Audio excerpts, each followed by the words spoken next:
Back-to-back bombshells. A White House official is named a person of interest in the Russian meddling probe. And why did President Trump boast to Kremlin officials that he fired FBI Director James Comey? I'm Robert Costa. We'll tackle it all tonight on Washington Week. Did you at any time urge former FBI Director James Comey in any way, shape, or form to close or to back down the investigation into Michael Flynn? And also, as you look back... No. Next question. President Trump, eager to move on, calls the ongoing Russia investigation a witch hunt, slamming the appointment of Robert Mueller as special counsel. I think it divides the country. I think we have a very divided country because of that and many other things. While Congress is divided, Mueller's appointment has generated bipartisan praise. I think it was perfectly appropriate to do that. The action shows the urgency of investigating the Trump-Russia possible collusion and interfering in our election. There is no collusion between certainly myself and my campaign, but I can always speak for myself and the Russians. Zero. Meanwhile, Rod Rosenstein, the man who appointed Mueller and wrote a memo critical of Comey, briefed Congress behind closed doors. Takeaway I have is that everything he said was that you need to treat this investigation as if it may be a criminal investigation. And former National Security Advisor Michael Flynn stonewalls a congressional committee's request. General Flynn's lawyer said that he would not honor the subpoena, and that's not a surprise to the committee. We explore it all with Julie Hirschfeld Davis of the New York Times, Michael Shear of Time Magazine, Alexis Simendinger of Real Clear Politics, and Manu Raju of CNN. Celebrating 50 years, this is Washington Week. Once again, live from Washington, moderator Robert Costa. Good evening. Just as Donald Trump was taking off for his first presidential trip, two big stories broke that have upended the White House. The New York Times is reporting that President Trump told Russian Foreign Minister Sergei Lavrov that firing FBI Director Comey, who he called a nut, relieved great pressure off him about the Russia probe. The conversation was during the same Oval Office meeting where the president shared highly classified intelligence about ISIS. The Washington Post then broke the news that a current White House official has emerged as a significant person of interest in the Russia investigation. The latest reports capped an already chaotic week and have raised questions on Pennsylvania Avenue, not only about order, but about credibility. And Michael, there is this specter that hangs over this administration of Russia and its influence. But it's not just about the Russia cloud. It's about what I find in all my reporting this week, the disconnect between how President Trump sees the issue and how many Republicans see it, and they're alarmed.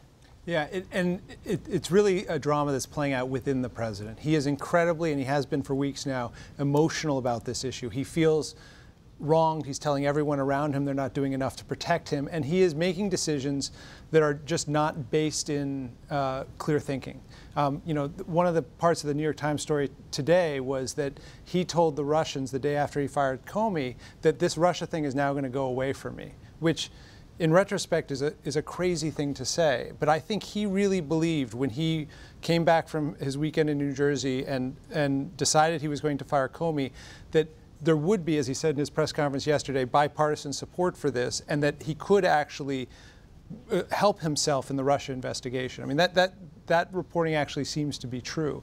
And it was just so far gone from the way Washington works, the way we know the situation is. And I think that's because he's not comfortable yet in his position. He doesn't fully understand how Washington works. He doesn't fully understand the boundaries of the presidency. And there's nothing that gets him as agitated as this allegation that there was somehow collusion between his campaign and the Russians, and it has led to a series of mistakes that keep making it worse for him. Julie, knowing that he wants to avoid the appearance of collusion, why would he, and as your paper reported today, why would he tell the Russians in the Oval Office that Comey now has relieved great pressure by being fired and that he's a nut? Why would he do that? Well, I mean, I think he seems to be obsessed with this issue of the legitimacy of his own presidency.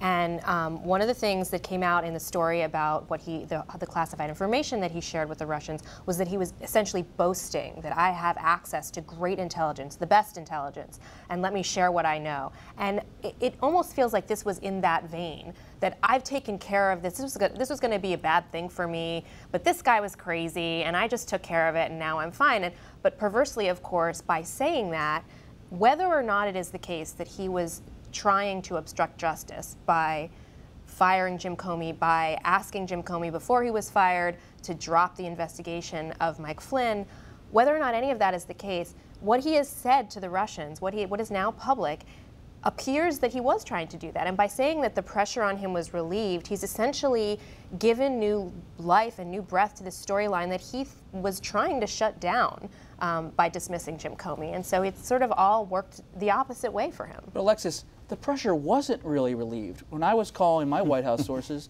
today, they're alarmed by this new Washington Post report that someone inside of the White House, a senior official, may be part of this federal probe.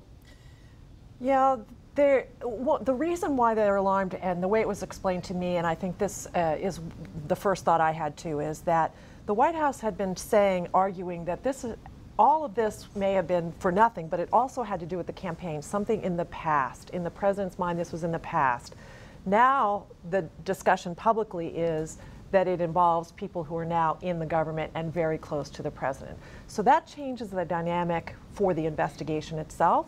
What's to come with the investigation in terms of witnesses and demanding information and documentation and perhaps interviewing the president in the future. And it also creates a new thought about how to do communications, how to do crisis communications, because it now involves people who are under the roof with the president. Yeah, and no question about it. The focus of Bob Mueller's investigation, the new special counsel that was named, will almost certainly focus on the circumstances around James Comey's firing, what James Comey apparently is alleging that in that conversation that he had with President Trump, that the president urged him to drop the investigation into Michael Flynn. That's going to be a key part of the investigation that has significant, very broad latitude. And we're going to hear from him. And we're going to, yes, we are. We're going to hear from James Comey when he testifies now. He agreed to testify before the Senate Intelligence Committee in an open session after the Memorial Day holiday. The question is, how far will he go in his testimony? But the real concern is that for the White House is that Rosenstein's authority is sweeping, and he made that Mueller's authority is sweeping, and Rosenstein made that clear in conversations with House members and senators over the last 2 days, that his purview in this investigation, Mueller's purview, is as far as he wants to go. And that means those conversations that occurred with James Comey and around his firing, which, as Julie mentioned, could be potentially obstruction of justice. And Mueller's so widely respected. He seems to separate Manu from the congressional investigations, which are still ongoing. Yeah, and that's right. And the question is, what impact will that have on the congressional probes? I was talking to Lindsey Graham this week, who's on one of the several committees that is looking into this issue of Russia meddling, and he's concerned that his Judiciary Subcommittee, which is trying to assert itself in this area, will no longer have access to key information because it'll be shut down. Mueller won't tell him as much as the Justice Department would. The Senate and House Intelligence Committees believe that they can still look into the issue of Russia meddling, but if Mueller wants to interview some key witnesses, perhaps those witnesses may not want to talk to the House and Senate Intelligence Committee. So it's a real question about whether their roles are diminished, as Mueller's authority will be pretty expansive. Michael, there's this flurry of stories today. But those are not the only stories. And you're such a student of President Trump. You've interviewed him so many times. There's also the lingering issue of General Flynn, the former national security advisor. A grand jury in Virginia has subpoenaed his business records looking at his lobbying work and money he may have received from the Turkish government, did receive from the Turkish government and allies of Turkey. And you also have the Senate Intelligence Committee asking for his records, but he's stonewalling. He says he doesn't want to perhaps give over those records, or at least his lawyer says that. Yet the president, I'm told, continues to defend Flynn behind the scenes. Why is that, and how much of a problem is Flynn for the administration? There's two issues here. One is who knew what about Flynn when, which could be a problem for the administration. The second is how the Flynn issue fits into this Russia anger that the president has and whether the people around Trump can mitigate that going forward. I think we know we can walk through all the mistakes that Trump's made over the last couple weeks. What is unclear is whether there's anyone around him who can, at this point, sit him down and say, wait a minute, if you continue to make these decisions by yourself or by talking to people outside the White House or by just talking to a couple people around you who are really representing you in the White House as opposed to the presidency and the institution of the presidency, then things will get worse. And Flynn was a great example. Trump fired Flynn, but the day he fired Flynn, he came out and he said, Flynn's a great guy. I really like Flynn. And he has never backed down from that. And so that was a decision where clearly the presidency, the office of the White House, needed to fire Flynn. He'd done too many things that were too suspicious. He'd become too big a liability for the building. But Trump never bought into that decision. And that tension between the presidency and the president has to be resolved if the president is going to get back on track. And where is Vice President Pence in all this? You wrote so well about him this week. He seems to not always know, Julie, about these decisions that are being made, what General Flynn was up to. How is he helping the president, if at all, when it comes to Russia? Well, I mean, I don't think he is. And the only question now really about Mike Pence is whether he is willfully sort of pushing these erroneous storylines that the White House will put out there and then walk back a minute later, or whether he's being sort of duped and, you know, being asked to say something that's not true and he doesn't know that it's not true. It's now been 3 times that he's come out and said something, you know, to sort of further the administration storyline on a tricky issue, and only for the public to find out later that he's actually given the wrong version of events. That Jim Comey was not fired because of his handling of the emails investigation. He was fired because of the Russia investigation. And the president felt that, you know, that relieved a lot of pressure on him. He went out to reporters on Capitol Hill and said exactly the opposite, as did other top White House officials. And so again, the question is he allowing himself to be used, or is he simply not in the loop? And neither one is a particularly good position for him to be in. But the other issue here, and I think Michael raises a really interesting point. Donald Trump really sees things as in an us versus them way. And he thinks about, you're either on my side, you're with me, you're one of my guys, or you're not. And he thinks of Michael Flynn as one of his guys, and he still thinks of him that way. And now that it's coming to light what Jim Comey was thinking in the weeks after Trump was inaugurated, and he was having phone conversations with the president, being invited to dinner, having other meetings that we are only now starting to learn of, he felt that the president was trying to push him and influence him. And in a lot of ways, it seems that he was trying to feel him out. Is he with me or is he against me? And it seems like he concluded he was against me, and that's why ultimately he had to go. Alexis, when you're sitting in that briefing room every day, it's not just Vice President Pence who has credibility questions. It's many of the spokespeople for the president, H.R. McMaster coming out and giving his statements, White House Press Secretary Sean Spicer. Are they aware of, beyond Russia, the credibility gap they face with the press and many Americans? They're well aware of it, but the challenge for them is that you're in between a rock and a hard place. You do or you don't, and the pressure from the president himself is, I need people to help explain this, or he's urging them, and as I write about it, I need someone to cover for me. And the president gets into a mode of trying to argue, you have to get out there and say something for me. What's interesting about whether it's McMaster or the vice president to me is, look at how many people are circling around the vice president. It's not just his staff concerned that he has to keep that halo above his head because they're not sure where this is going. That politically is one of the interesting stories to watch. And also politically, if the president's credibility continues to erode, his approval ratings continue to erode, the harder and harder it is going to be to convince his own party to walk the plank for him on some key issues. I mean, remember, with all these controversies, there are still some huge things that he wants to try to get done stalled? on the domestic front. Is healthcare stalled? Is tax reform stalled? It could be. I mean, we're not quite there to say they're dead yet. They're still trying behind the scenes to cut a deal in the Senate on health care. They're still there at square one on tax reform. Not even at square one on tax reform. So it's going to take a lot of presidential involvement to get this done, especially since these bills, particularly the health care bill, is so unpopular. So if the president continues, all these controversies continue to overshadow him, and he continues to get more unpopular, and his credibility continues to erode as they change their stories on all sorts of things, this has an impact on his domestic agenda and ability to sell. And just on Capitol Hill, it wasn't just about health care and taxes that could be affected by all of this. Democrats are bringing up the word impeachment, and possibly moving forward with that, Michael. Yeah, I mean, we're not at the point yet where that's likely, or Republicans are going to sign on to that. I mean, I don't think that there's even really going to be a discussion of that until we get to a point where the investigation actually comes forward and says there was a crime committed here, and then there's a discussion about that. I think what's interesting is that during the campaign, we often got around this table and talked about how this was really unprecedented. We'd never seen something like this. He was making big mistakes, and he was always able to overcome them because he was able to connect with the American people. Politically, he could win. He could win with message. What's interesting about this set of scandals is that the politics could matter at some point in Congress, but right now the things that are threatening him are not politics. And he doesn't seem to have internalized that. He's still trying to tweet himself out of this box in the morning and message his base.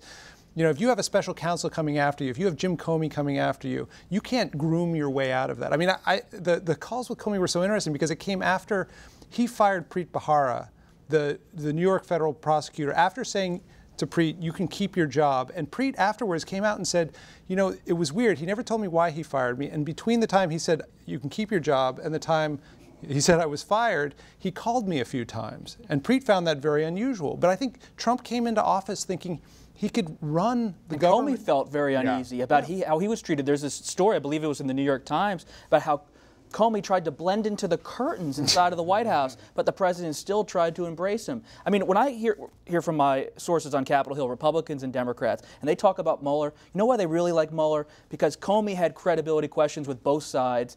The Trump administration has its obvious questions about Russia interference and its own role. But Mueller is at least seen it by both parties, by most people, as a steady hand here. And it reminds me that they're still searching for a new FBI director. It looks like former Senator Lieberman, Julie, is going to be the front runner, but the administration decided not to name that person on Friday.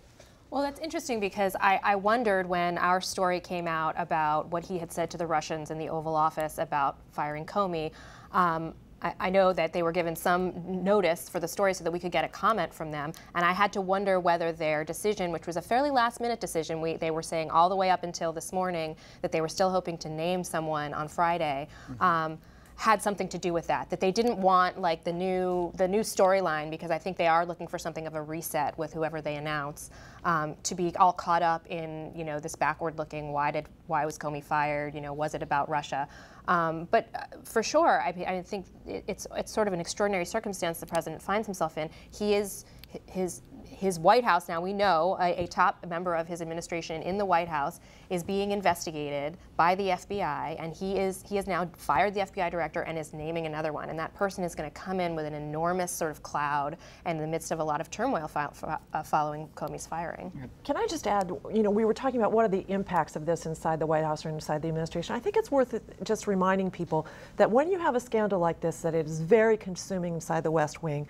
Things freeze, and we were already talking about a president who was thinking about changing his staff. Then you start thinking about making hires, and then they're getting pushback from people who don't want to come in. You've got vacancies in the executive departments and agencies. You have people who cannot further the agenda. So when Manu is talking about what's happening on Capitol Hill, it's also happening inside the executive branch, and government kind of freezes in a crisis, and we've seen that in the past, and you can see it inside the West Wing. And it's going to freeze even more as we get closer to the midterms. It's going to be harder and harder to get anything accomplished, either legislatively or administratively. And you know, you mentioned the FBI director pick, Joe Lieberman. If he does get the nod, that will still be a heavy lift. He'll probably still get confirmed by the Senate because the Republicans have the votes, but Democrats, even though he was one of their own, their vice presidential nominee in 2000, are prepared to fight him. They're already crowing. They don't want Senator Lieberman, and they're on the record saying that. They're on the record saying that. They said an overwhelming majority, leadership is saying an overwhelming majority of their caucus will vote against him. So that could take some time to get approved because of that. There's also a real possibility that in the coming weeks, Trump loses more of the support of the people he needs around him. And you already saw it happen this last week. The beginning of the week, you had people, and last week, you had people coming out on the record defending the president with bad information and then seeing their reputations tarnished. The end of the week, when the report came out about Comey having written a contemporaneous memo, the White House puts out a statement with no name attached to it, denying it. But nobody in the White House would even put their name to it. At the same time, what we got, what other publications have gotten in terms of blind quotes from West Wing officials and senior administration officials. I mean, you read the words they're saying, it's real despair. I mean, these are things you don't normally hear anyone talking, whether their name's on it or not on it. The people texting their friends on the outside about how their whole life is sort of especially if they have to start apart. lawyering up too. That's right. Well, and that's probably what's happening right now. And the reason so many of these White House officials I'm speaking to don't want their name on it is they feel the president could undercut them a day later with a tweet and undercut everything they're talking about. And this all overwhelms, in a sense, the foreign trip, which the president left for on Friday. He was hoping to escape the swamp during this first international trip as president, but that seems unlikely. First Lady Melania Trump is traveling with the president. The 9-day trip includes stops in Saudi Arabia, Israel, and Italy, where he will meet with the Pope and with G7 leaders. Mr. Trump will also travel to Brussels to meet with key NATO allies. Julie, can he leave this crisis behind and actually accomplish something with this trip? Well, I mean, that's the hope, but it's hard to see how. I mean, for his first foreign trip, and he hasn't even really traveled very much domestically since he took office, but it's a huge, ambitious trip. He's going to give a major speech in Saudi Arabia about Islam. He's going to give a major speech in Israel. He has 9 different stops. We know that he doesn't particularly like being outside of his home, away from his bed and the food he's familiar with. Supposedly they're going to give him steak with ketchup in Saudi Arabia. That's what we hear. So, you know, so he'd be under duress in this environment that he's not used to anyway, and given the ambition of the trip and the extent of the issues and all of the world leaders he's going to be interacting with. But having this hanging over him, and literally 30 minutes after Air Force One took off on Friday, these 2 stories came out about all of the problems he's facing domestically at home. It's hard to see how he makes a lot of headway with this trip. And the White House officials I've spoken to in the last few days basically sound like, they feel like it would be a win if there were no major incidents, no major international incidents or gaffes on this trip. And I mean, that's just the reality that he's facing right now. Alexis, when he goes to Saudi Arabia, what's his message to the Muslim world? He can't erase what he said during the campaign, the Muslim ban and the hardline rhetoric. Well, it's interesting because he wants to give a very formative speech to describe his feeling about Islam, and he wants to be very encouraging. And as you say, he has this background. He also wants to morph it into a discussion of Judaism and Christianity because he's making stops in Israel and then at the Vatican. And one of the challenges is how will he talk about, try to make the distinction between terrorism and his language, his rhetoric from the campaign, and maybe pivot to talking about extremism, because he's going to be making some stops that talk directly about that and how there's an alliance. He's trying to build an alliance with Middle Eastern allies and partners to fight this back. And so rhetorically, it's going to be a nuance that I haven't seen him want to willingly exploit. And we know one of his chief speechwriters here is Stephen Miller, the former Jeff Sessions aide, the hardliner on immigration, the anti-globalist. How does Stephen Miller write a speech that appeals to the Muslim world while staying true to his principles? He's a very ideological guy, and will he get overruled internally? And will Trump sound more diplomatic than, say, maybe a Stephen Miller speech may sound? I hear Stephen Miller will have his fingerprints all over the NATO speech as well. Western Europe is a little, disquieted by Stephen Miller determining the future of the Western Alliance. But real quickly, Michael, close us up here. I don't see Secretary of State Tillerson having a heavy influence over this trip. But is this all about Jared Kushner, the shadow Secretary of State, brokering Middle East peace? Yeah, we don't even know what exactly is happening, but it's definitely true that Jared has been the point person in Mexico, been the point person in Israel, and he's on this trip. Thanks, everybody. We could keep going all day. Let me pause for a moment to extend my appreciation to everyone I met at the PBS annual meeting in San Diego, and for all the good wishes and support. Please know I'm very proud to be part of the public television family and look forward to visiting many of you in the near future. Our conversation, as always, continues online on the Washington Week Extra, where we'll talk about the legacy of Roger Ailes, a controversial TV executive. He revolutionized cable news when he created the Fox News Channel and transformed conservative politics. You can find that later tonight at pbs.org/WashingtonWeek. I'm Robert Costa. Enjoy your weekend.